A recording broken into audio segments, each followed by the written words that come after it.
They tell you that leadership is a ladder. You climb it rung by rung, polished boots on steel, eyes forward, never looking down at the mud you left behind.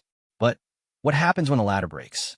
What happens when the only person who knows how to cross the chasm is the one they threw off the edge years ago? I am not here because I am good. I am here because I'm the only one left who remembers how to survive the dark. My file says discharged, conduct unbecoming. My team says captain. And the enemy? The enemy doesn't care about my paperwork. They only care that I'm the one holding the map. This isn't a story about redemption. Redemption is for people who have time to sleep. This is a story about necessity. Listen closely because in 3 hours, one of us won't make it out, and I need you to understand why I made the choice I did. The rain in the Kalen Valley doesn't wash things clean. It just makes the mud heavier. It clings to your boots like a guilty conscience, dragging you down with every step, reminding you of everything you've ever dropped, lost, or failed to hold on to. I wiped the sludge from my ocular implant, the cheap military-grade glass fogging up despite the hydrophobic coating. It was a useless gesture. The problem wasn't the lens. It was the memory overlay flickering in my peripheral vision, a ghost of a tactical map that hadn't been updated in 6 years. Cap, you're drifting again. Miller's voice crackled in my earpiece, low and steady. He was 10 meters ahead, his silhouette barely visible through the torrential downpour and the dense, twisted canopy of iron-bark trees. Check your 6, or check your head, whichever needs it more. I blinked, forcing the ghost map to dissolve. Solid copy, Miller. Just checking the terrain. Terrain hasn't changed since the war ended, Cap. It still tried to kill us. That was Miller. Elias Miller. Our point man. A man who treated cynicism like a shield and humor like a weapon. He had been a private when I was a lieutenant, back before the incident at Black Ridge. Back before I decided that saving 300 civilians was worth sacrificing a strategic outpost. Back before the court-martial stripped me of my rank, my pension, and my name. Now, he was the sergeant who kept me alive, mostly because he knew I was the only one who could read the old encryption keys on the data drive we were carrying. Behind me, I heard the heavy, rhythmic crunch of boots. That was Jinx. Real name, Sarah Jenkins. She didn't talk much. She carried the heavy repeater rifle, a weapon that weighed more than most men, and she swung it like a feather. She was young, too young for the look in her eyes, a hollowed-out stare that came from seeing too much too soon. She didn't trust me. None of them did, not really. But they trusted the mission. And, right now, the mission was me. We're approaching the ridge line, I said, keeping my voice flat. Emotion was a luxury we couldn't afford. Stay low. The drones are active in this sector. If they spot heat signatures, we're dead before we hit the ground. Copy, Jinx whispered. Her voice was soft, almost childlike, which made the violence she was capable of even more terrifying. We moved in a staggered formation, a dance we had practiced for 3 weeks in the mud of the training grounds outside Nyovaridia. 3 weeks of them watching me, waiting for me to crack, waiting for the traitor to show his true colors. They had been assigned to me as a punishment detail, or so the briefing officer had claimed. Escort the asset. Retrieve the package. Do not engage unless necessary. But I knew better. High Command didn't send elite specialists to escort a disgraced ex-officer unless they had no other choice. The encryption on the drive we were retrieving from the abandoned bunker at Sector 4 was biometrically locked to my old command codes. Codes that had been revoked, but not erased from the system's backbone. I was the key, and keys don't get to complain about who turns them. The ridge loomed ahead, a jagged tooth of rock jutting out from a mist. Below us lay the valley floor, a graveyard of rusted mechs and forgotten battles from the Separatist War. It was silent, too silent. Hold, I signaled, raising a fist. Miller froze instantly, melting into the ferns. Jinx dropped to one knee, her rifle sweeping the tree line. What is it? Miller asked, his voice barely a breath. Wind shift, I said. Smell that. Miller sniffed the air. Ozone. Burnt copper. Plasma residue. I corrected. Recent. Within the last hour. Jinx looked up, her eyes wide. Scavs? No, I said, feeling a cold knot tighten in my stomach. Scavs use kinetic rounds. Plasma means organized military. Or what's left of them. The remnants. Miller spat the word like poison. The remnants were the rogue faction that had splintered off after the armistice. They didn't want peace. They wanted vengeance. And They hated me more than anyone else. To them, I wasn't just a traitor, I was the symbol of the surrender they refused to accept. If they're here, Jinx said, her finger tightening on the trigger guard, they know we're coming. Then, we changed the plan, I said. We don't go over the ridge. We go under. Miller turned to look at me, his face obscured by the mud and his helmet, but I could feel his disbelief. Under? Cap, that's a flood tunnel. It's collapsed. The maps say it's impassable. The maps are from 10 years ago, I said. I built the bypass. Before I was discharged, I sealed it myself. But I left a maintenance hatch. If it hasn't rusted shut, we can slip right under their patrol line. And if it has rusted shut, Miller asked. Then we dig, I said. Move out. We descended the slope, sliding more than walking, the mud sucking at our gear. The tension was a physical weight, pressing against my chest. Every shadow looked like an ambush. Every sound of breaking twigs sounded like a boot step. I led them to a patch of dense brambles near the base of the ridge. I pushed aside the thorns, ignoring the tears in my uniform and the scratches on my skin, until I found a concrete slab hidden beneath the roots. It was covered in moss and decay, but the handle was still there.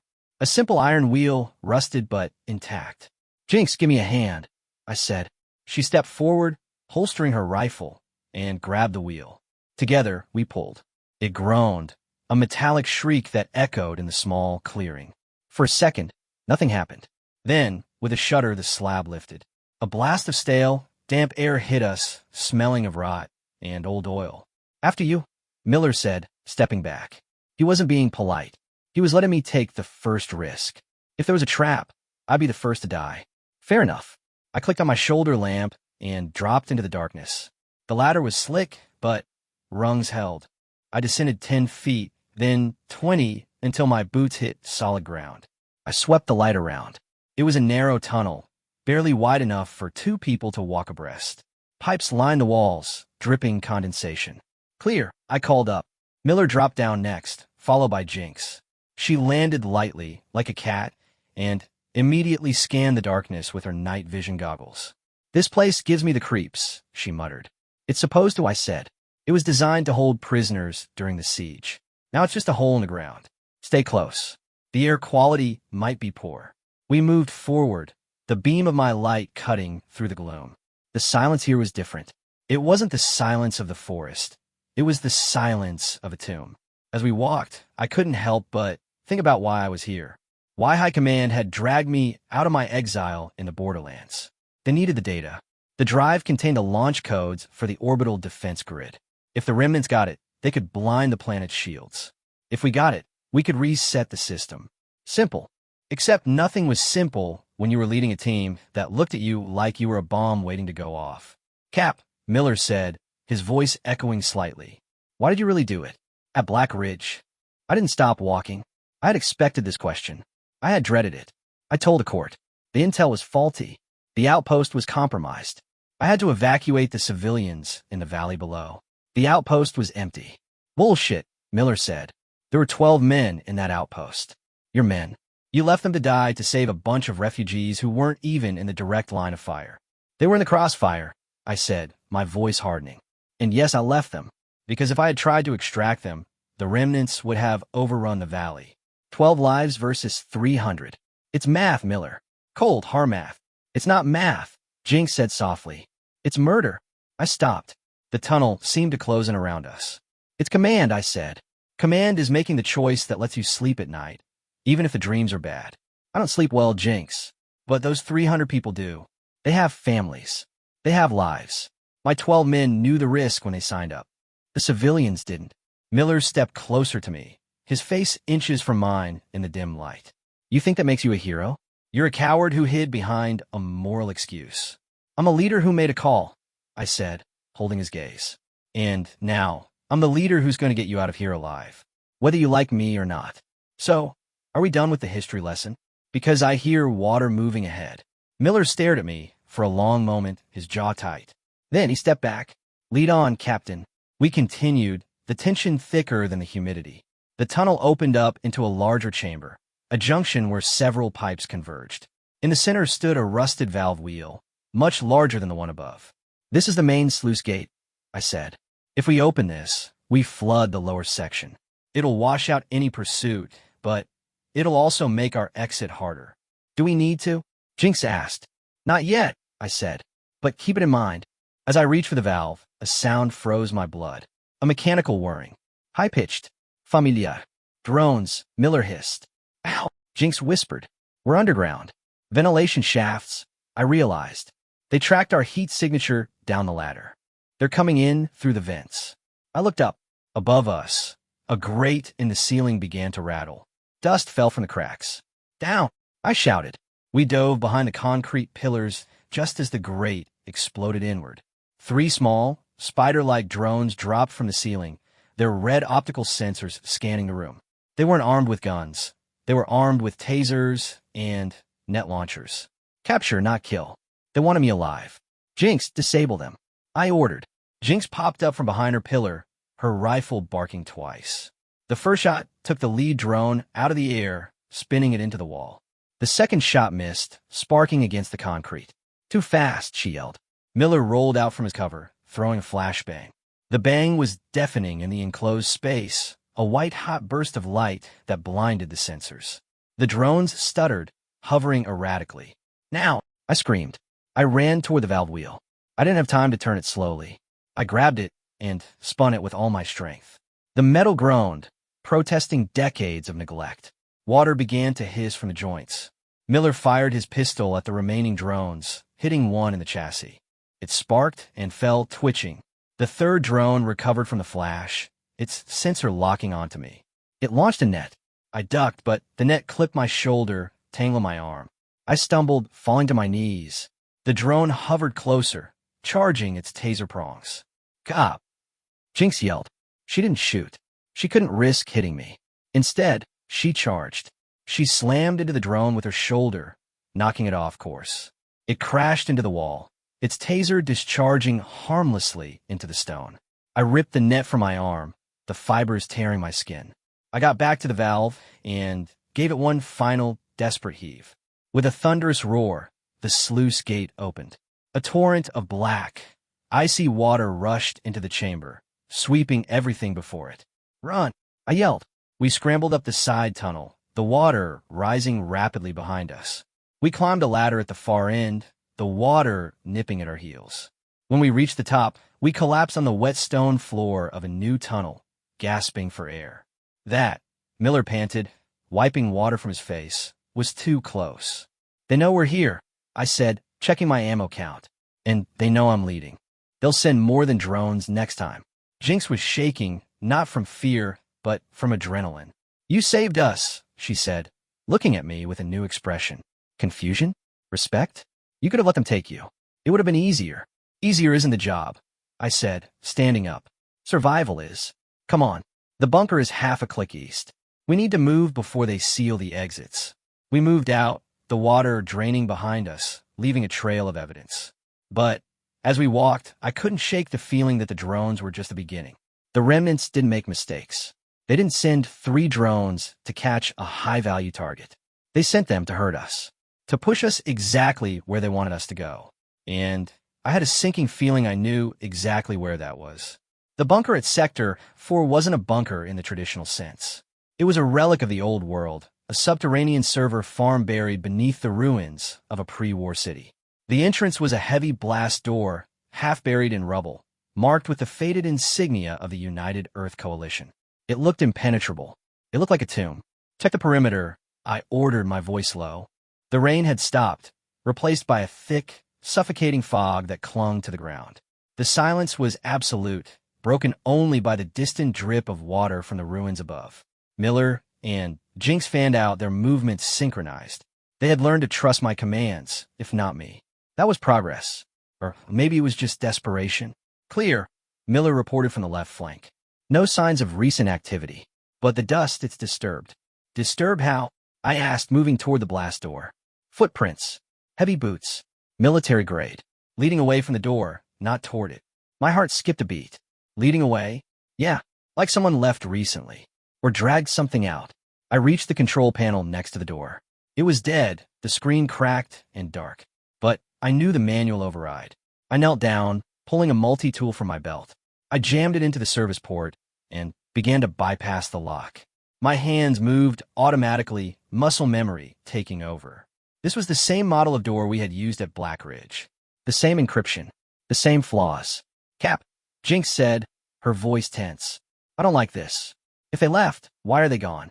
Why didn't they take the drive? Maybe they couldn't open it, I said, focusing on the wires. The biometric lock requires a live pulse from a registered commander. They might have tried to brute force it and triggered the lockdown. Or maybe it's a trap, Miller said, joining me.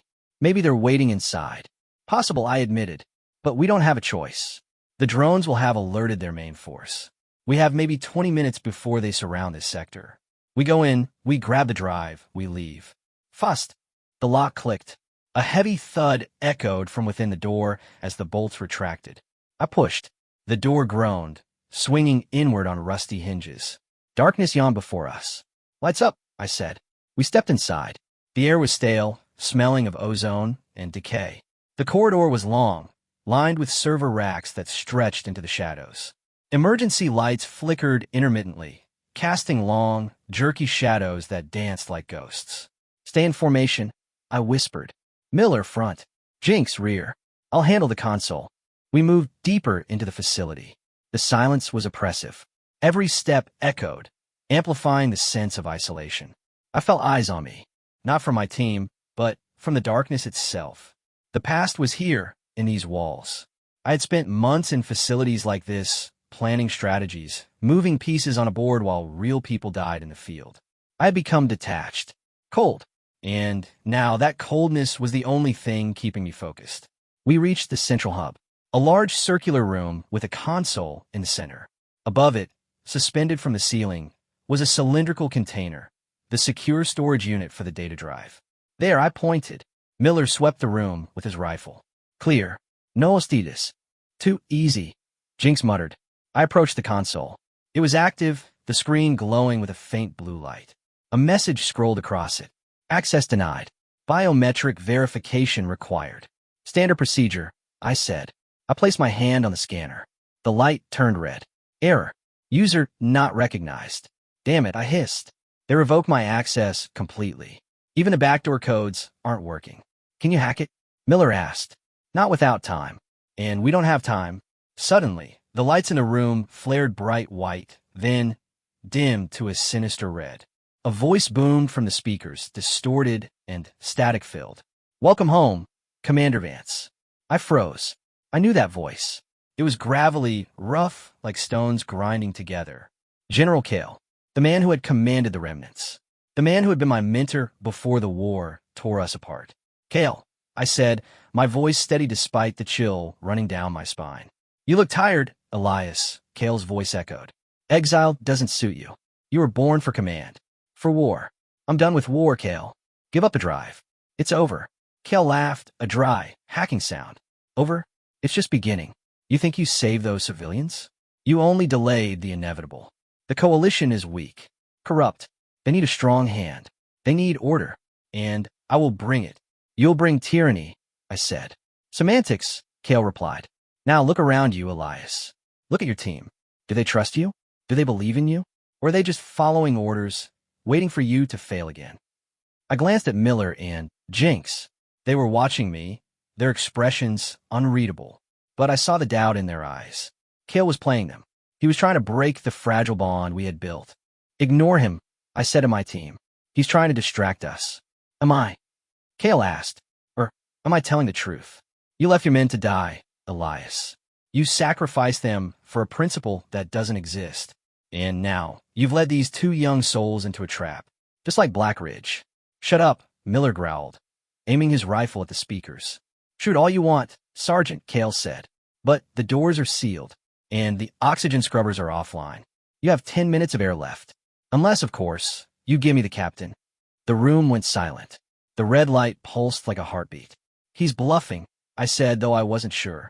The scrubbers are on a separate power grid. He can't shut them down remotely without physical access to the sub-basement. Can I? Kale asked. Check your heads-up displays. I checked my HUD. Oxygen levels. 98%. Dropping slowly. 97%. 96%. He's not bluffing, Jinx said, her voice trembling. It's dropping fast. 10 minutes, Kale said.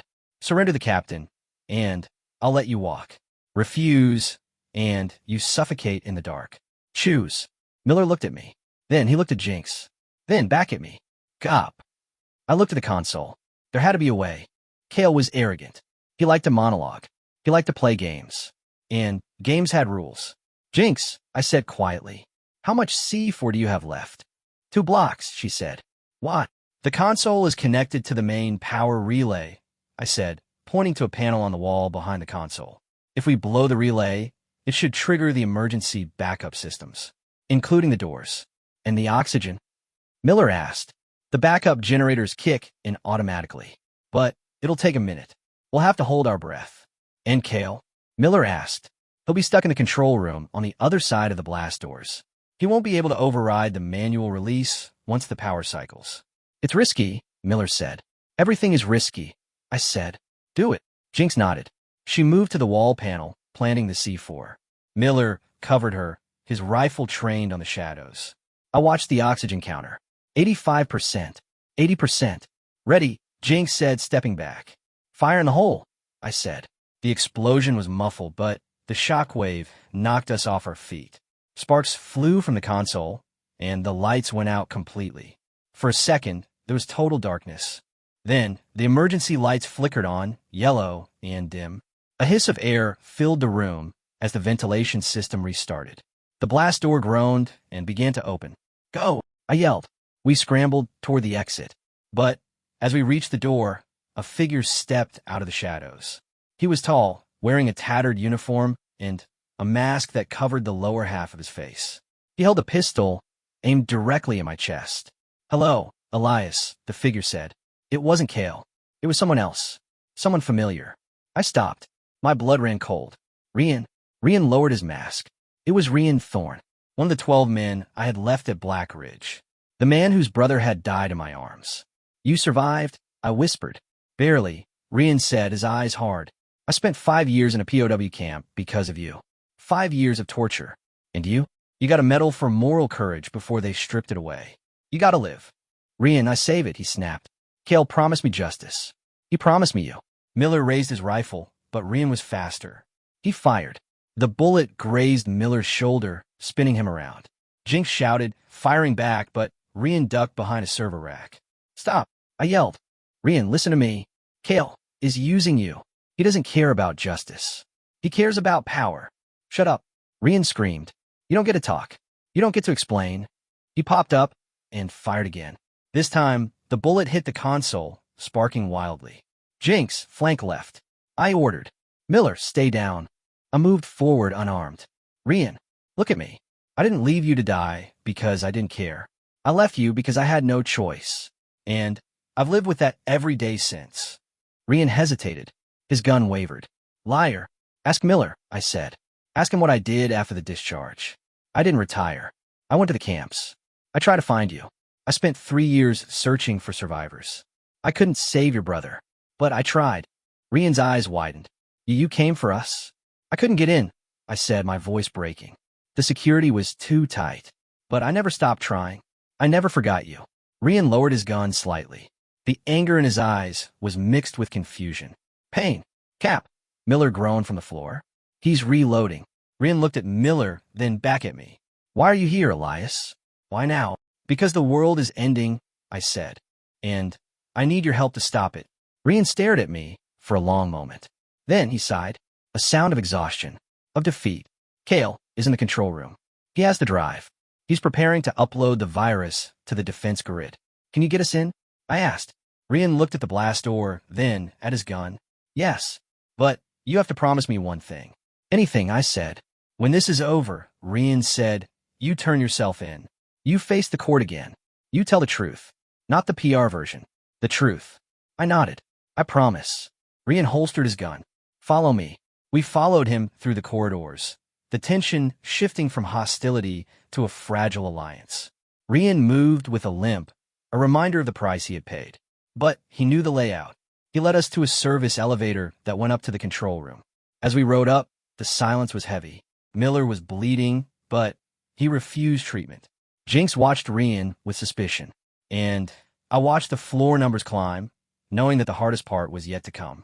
Kale was waiting, and he wouldn't be as forgiving as Rian. The control room was a vast, circular space dominated by a massive holographic display of the planet's defense grid. Red lines spread across the globe, indicating the virus's progression. General Kale stood at the center, his back to us, watching the map.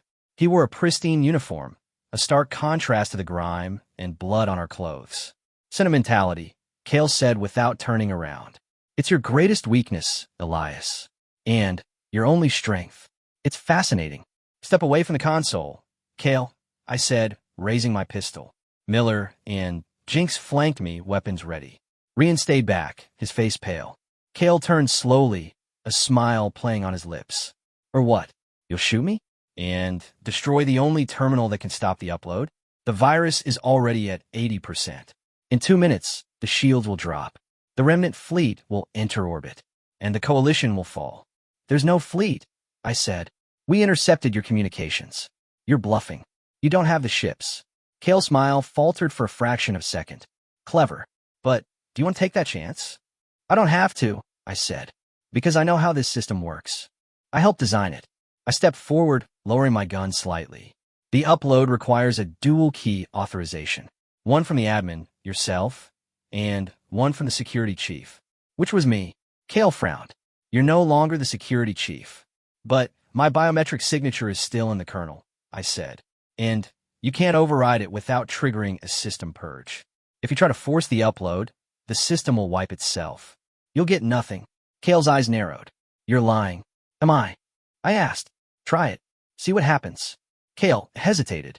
He looked at the console, then at me. He was calculating, weighing the risks. Rian, Kale said suddenly. Kill him. Rian didn't move. Rian, Kale shouted. Do your duty. Rian looked at me. Then he looked at Kale. No. Kale's face twisted in rage. Traitor. He pulled a pistol from his jacket and fired at Rian. But I was faster. I dove in front of Rian, taking the bullet in the chest plate of my armor. The impact knocked the wind out of me, sending me sprawling. God! Jinx screamed. Miller opened fire, his bullets shredding the console. Sparks erupted, and the holographic display flickered. Kale ducked behind the desk, returning fire. Jinx, suppress him. I yelled, struggling to breathe. The armor had held, but the bruising would be severe. Jinx laid down a barrage of fire, forcing Kale to keep his head down. Miller moved to flank him. Rian, the manual override. I shouted. Pull the lever. Rian ran to the side of the room, where a large red lever was mounted on the wall. He grabbed it and pulled. Alarms blared. The lights flashed red. System purge initiated. No. Kale screamed, emerging from cover. He aimed at Rian. Miller tackled Kale, sending them both crashing to the floor. They struggled, a brutal, primal fight.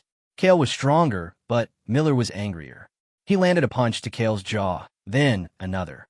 Kale went limp. Silence fell over the room, broken only by the alarms. I crawled to the console. The screen showed purge complete. System rebooting. We did it, Jinx whispered, lowering her rifle. I looked at Rian. He was standing by the lever, shaking. You okay? I asked. He nodded. Yeah, I'm okay.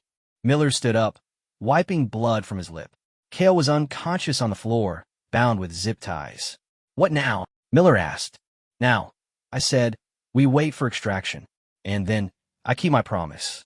3 days later, I sat in a holding cell at the coalition headquarters. The walls were white, sterile, clean, no mooth, no blood, just silence. The door opened. A lawyer walked in, followed by a military officer. Captain Vance, the officer said, the charges against you have been reviewed. I looked up, and given your actions in Sector 4, and the testimony of your team, and Mr. Thorne, the court has decided to commute your sentence. Commute? I asked. You're reinstated, the officer said. With honors. You're a hero, Elias. I laughed. A dry, bitter laugh. A hero? I left men to die. I broke the law. I'm a criminal. You saved the planet, the officer said. That's what matters. I looked at the lawyer. And Rian? Mr. Thorne has been granted full pardon and medical discharge. He's free. I nodded. Good. The officer left. The lawyer stayed. You can go, Captain. Your team is waiting outside. I stood up.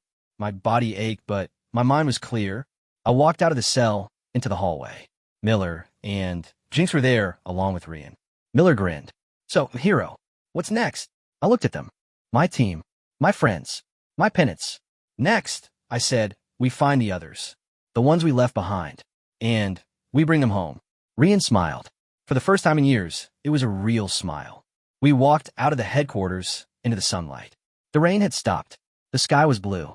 And for the first time in a long time, I didn't feel the weight of the mud. I felt the weight of responsibility. And it was lighter than I remembered. Leadership isn't about being perfect. It's about being present. It's about making the hard choices and living with the consequences. It's about knowing that you're flawed and leading anyway. I was disqualified. I was disgraced. I was broken. But I was still the captain. And that was enough.